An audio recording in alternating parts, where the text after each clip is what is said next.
Hey everyone, thanks for watching. I have what I hope will be an exciting interview for you today because it's someone that I've worked with in the past, someone who I've worked with on I don't want to call it a difficult transaction, but certainly a difficult house or a difficult property.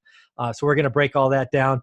We've actually done business twice together, and we'll talk all about that. So welcome to the show, Alex Cetti. How you doing this morning, Alex? You so great. How are you? I'm doing very well. So we'll just get this out of the way. Last time I saw you in person, you were let's just say rather pregnant. So Very, very, very pregnant. Yeah. I remember thinking, wow, she's on her feet still. I know if I had to carry that, I'd be at home in bed And it lying down or was something. so hot too. I don't know if you were dying, but it was so hot. Yeah, yeah, So yeah, you were carrying another life being, so you were probably a little more warm than I was. for So sure. just introduce the listeners to who you are, what you do, and we'll go in from there. Yeah. Well, my name is Alex. I am a real estate agent. I've been a realtor for about 3.5 years now, going on 4 years. I work here in Fresno. I work for a smaller boutique brokerage called Premier Valley Realty. And I help buyers, I help sellers, really anything from fixers, as you would know, to luxury properties. Yeah, in your experience in working with you on a couple of transactions now, both the one on B Street and the other one, I think it was on Diversadero, um, Yeah. where yeah, you're right. There were fixers, the kind of stuff that I like, and Mhm. we'll talk about that in a minute. But let's talk about the other side of the business because that's not where I play. Let's talk about luxury properties in Fresno, right? There are $1 million properties in Fresno. Yes, Sure. Yeah. yeah, Yeah. More there than are. you would think. Yeah, exactly. There's actually multi-million-dollar properties in Fresno. Yeah. There's some big time properties in Fresno. Yeah. And Yeah. yeah, why don't you talk about some of the higher end stuff? You know, square. I don't know what it would be, square footage or rough price, just to get because most people think Fresno and they probably think 200K starter homes, but Hmm. there are large swaths of Fresno that are north of 500 grand. So why don't you just give Oh, us a vision from your perspective? yeah. Fresno really ranges from the lower end properties to, like you said, the luxury properties. There's pockets that have some big time, whether you're looking for a large house or acreage, you really can get anything you're kind of looking for. And right now we're seeing, for a while the market was kind of lacking, but now we're seeing more properties come on a daily basis. And so the, fixings are kind of up in. So you have your, Yeah. Yeah, the one thing I like to think about, and again, we'll do this real quick, right? The luxury side of the house in Fresno is, you can get a one. I think I just saw this morning because I knew we were talking. There was a property on, I think it was Lake Van Ness. mhm, I think it was like 1.4, 1.6, seven sure, thousand yeah. square feet, multi levels, right on the lake. And I'm looking at that, going, yeah, that's expensive for Fresno, but where I live, that's like 15, $20 million. Oh, for sure. Yeah. I mean, if we're talking, yeah, apples to oranges here. Yeah, So you can get, like you said, a million, 2 million dollar property here for, if you transfer that and put it in your Bay Area or LA or whatever. I mean, you're looking at, you know, yeah. 10 million. But that's what people need to realize is Fresno's still in California. It's a couple hour drive from the Bay Area, Southern California. You're kind of right in the heart of the valley. Yeah, it's a little Yeah. warm in the summer, but if you got that kind of cash, go vacation somewhere for heaven's sakes. Well, exactly. Yeah. Your AC. Yeah. Get in the Exactly. Turn pool. on. Yeah, you probably have multiple ACs. Let's be clear. Yeah, exactly. You got zones, man. Come on. Yeah. You Uh, have big time zones. Yeah. yeah, but having someone that like yourself that's been in Fresno for a while and agent for a while, if anybody's looking for that, looking to sell a house in the Bay Area, maybe it's like my mom, right? She sold a house that they bought in the '70s for like 19 grand on the GI Bill because they were both in the military. They sold it for over $1 million Ugh, and cash, right, or whatever. yeah. That's how much she got roughly. And Okay. she could have, and it was like 1,100 square foot flat roof. We put a Oh, peak on it while we lived there, but I mean, it was a nothing house. It was a lot that was basically paid for. She could have bought oh. a mansion in Fresno. Isn't that wild? It's just like, yeah, it's two different ball games. Yeah, but again, she was done, right? If you're being retired, you want to pick up stakes and go somewhere else, but still be in California.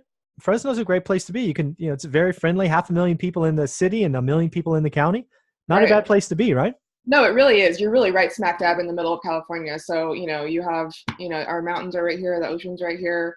You really have everything in our backyard. You're a day trip from Yosemite. I mean, you can go there and back in a day. Take some pretty Easy. pictures, watch the sunrise or sunset, whatever you want. Yep. And Fresno has a lot going for it. So now we get to talk about what I like to talk about. Yep. Fixer properties. So let's talk about this B Street property first. Yeah. So I first found it probably 9 months before, or actually 3 months before you and I contacted each other, right? It's one of those properties that comes on the MLS, looks really beat up. Sure. And, it gets a lot of offers sort of like within the first 24 or 48 hours. Oh, yeah. Right? Do you remember that? Uh-huh. Oh, I remember that. Yeah, my email was blowing up. I'm just curious. The first time it came on and you listed it for $100,000, how many offers do you think you got in the first 48 hours? Gosh, I mean, if I remember right, I want to say, probably like around 20. Yeah, that would make sense. But see, this is where it gets interesting, right? Just because you have 20 offers doesn't mean you have a deal in any of those. Oh, yeah. Yeah, you would think, right? But no, it does not mean that. Yeah, and especially, some were probably under, some were at, some were over, right? You just get the spectrum of offers. But really, at least for this property, because it was boarded up, it actually had chain link fence around it, I think the whole time. Right. Yeah, so you can even see it and get in it. Yeah, nobody could see it, right? Nobody can get in, do an inspection, or even a walkthrough, let alone an inspection.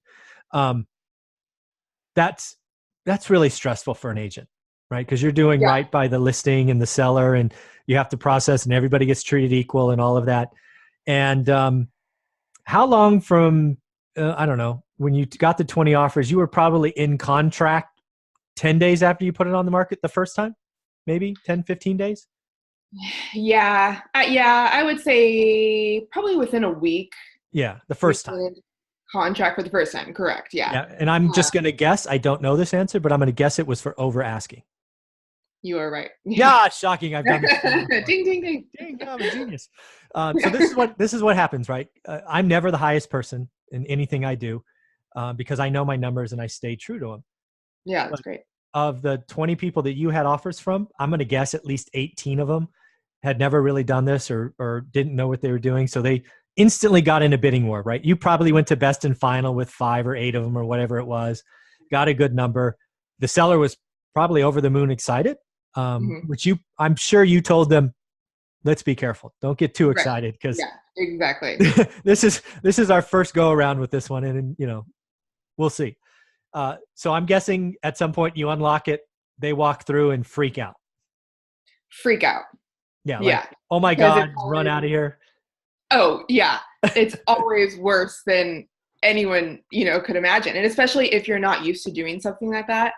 I mean, when you walk into something like B Street was, yeah. So let's just paint again, B Street for my eyes.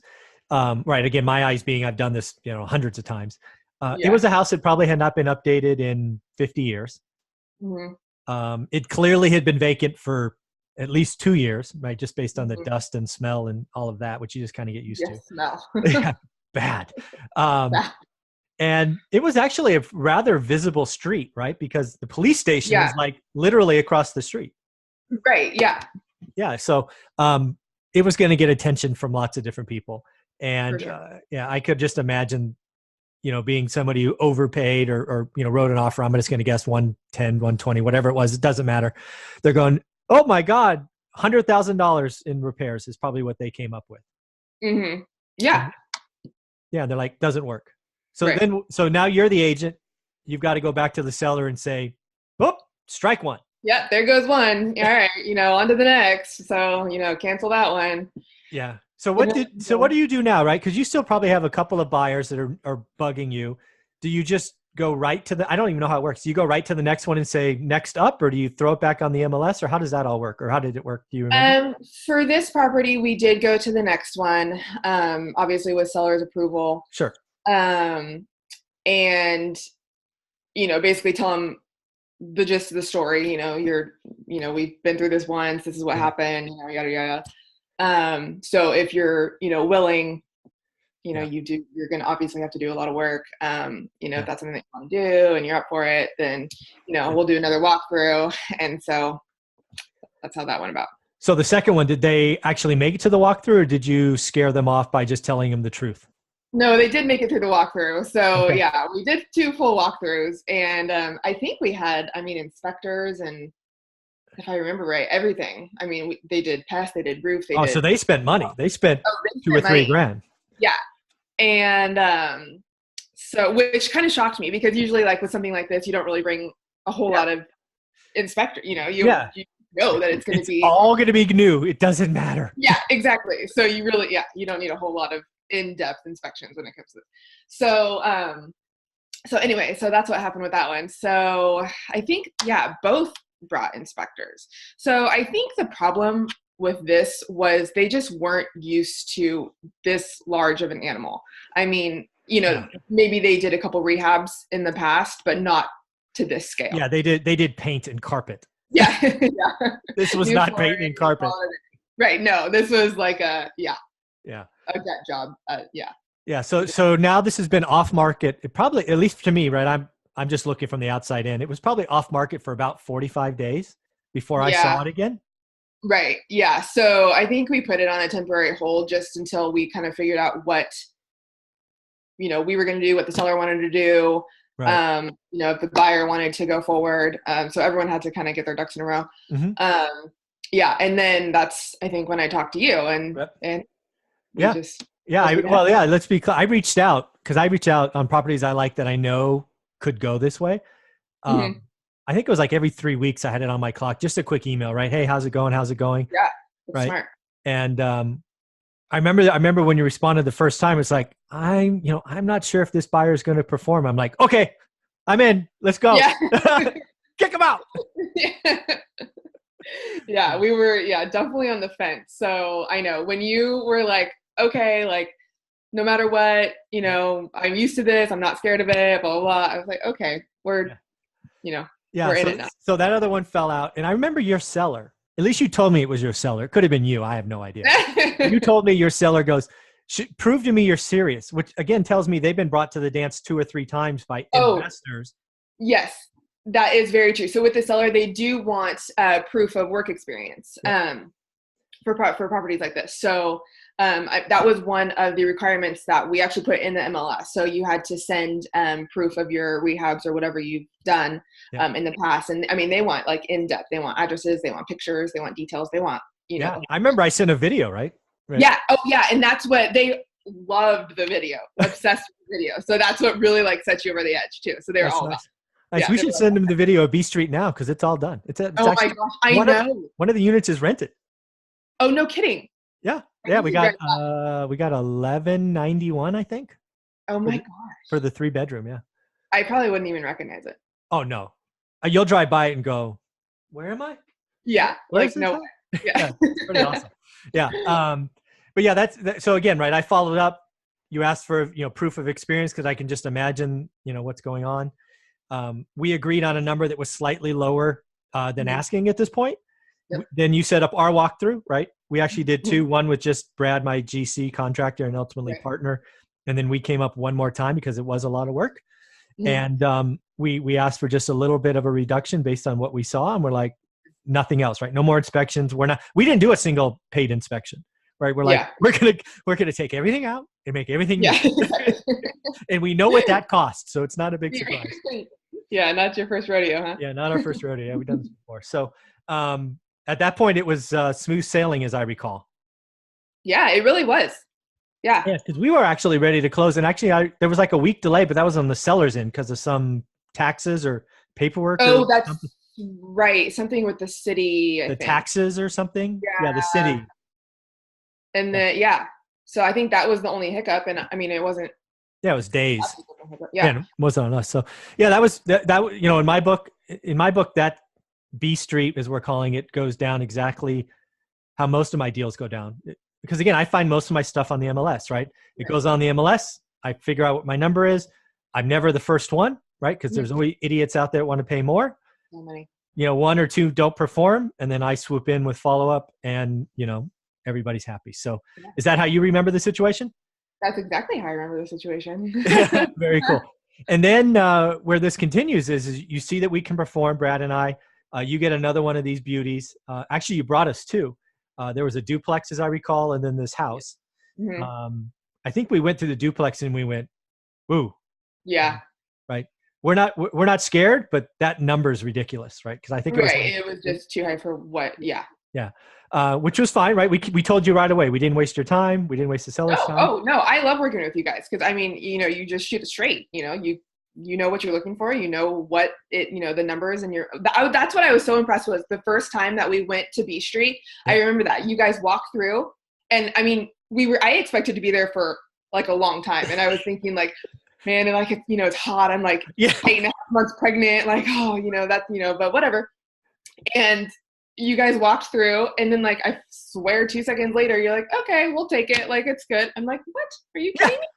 Yeah, And you like ran off all these numbers, and I'm like, oh my gosh, this is so great. Like, all right, he said he's done this once or twice before, but now I have proof. yeah, right. No, yeah, that was so great. easy. Things really easy. Yeah, and again, the reason we're doing this interview is because I like working with agents to kind of get it right. Now, when you get properties that are of this type, you call us and say, hey, you want to or not? Yeah. Right. And that's the kind of relationship that investors should have with their agents, right? Because let's talk about that for a little bit. Because I don't think investors, right? We'll talk about me now, appreciate what good agents can do for them. I think they look at agents like yourself as, they just fill out paperwork or whatever. And that's just not true. Yeah. Yeah. Definitely that. Yeah. No. Yeah. So, why don't you just, other than, understanding your buyers or your investors like myself, what are some other things that you could help investors, whether they're newer investors looking to get into Fresno? Let's get you some more work or more business. What could you provide to new investors, either experienced ones like myself or new investors coming into Fresno? Yeah, well, I mean, I'm born and raised in Fresno, so I think the area is a big key in obviously any real estate, purchase that you make, whether you're an investor or not. So I have a lot of insight on that. I obviously, if I was representing you as a buyer, I would, if you're new to this, obviously, exactly what you're doing when it comes to numbers. But, if someone needs like a little leeway when it comes to, hey, is this, price too high? Is the price per, square footage, on track or, Yeah. So, it comes down to comps. It comes down to a lot of things. So, if you're going to flip it, what can you sell it for after, your rehab? What, how much are you going to make? So there's a lot of things behind the scenes that I would love to help. Yeah. What I would tell new investors or whatnot, if you're looking to buy in Fresno, to look up Alex is for a couple of reasons. First, she was very prompt with all of our communications, both in my follow-ups. Remember, I followed up a couple of times and every time she responded, right? Think about me, right? She goes into contract, overpriced. I'm not sure if she really thought she had a deal, but she was hoping she had a deal. I followed up in 3 weeks and she's not even out of escrow. She still replied, nope, escrow's good, solid, follow up later, whatever it was. But she didn't have to do that, right? Some agents don't. They treat that as an annoyance. They swipe on their phone and it's gone. That wasn't you. It was cool. The other thing is when we got to meet each other, or we met like in person, you ask questions, try to figure out what else, because you saw this as not only this property, but you know what, these guys might want to do more with me. So you spent the time. I remember talking to you more about what we do outside the house than we spent inside the house. I agree. Yeah. No, I'm all about that. I love building relationships. You never know where, things can take you. So yeah, repeat purchases and all of that. So I would tell new investors, having somebody that knows the market is great, but more importantly, she's going to get to know you first is what really what I appreciated. I work with lots of agents and I don't take the time to interview many on this channel because hopefully this gets you some business. And I just wanted you to know I appreciated, what you did. And I think you can help people. Oh, I appreciate that. Thank you so much. That's sweet. Of course. So if anybody's looking to get a hold of you, how would they do that? Yes. Well, my phone number is 559-301-7930. Call, text, whatever. Or email is Alex, ALEX, at premiervalleyrealty.com. Very cool, Alex. I appreciate everything you've done. I'm looking for my next fixer. I can do a couple of months, so get on that, will you? Oh, I know it. I'm on it. Okay. Very good, Alex. Thank you for your time and you have a great day. Thank you so much. You too.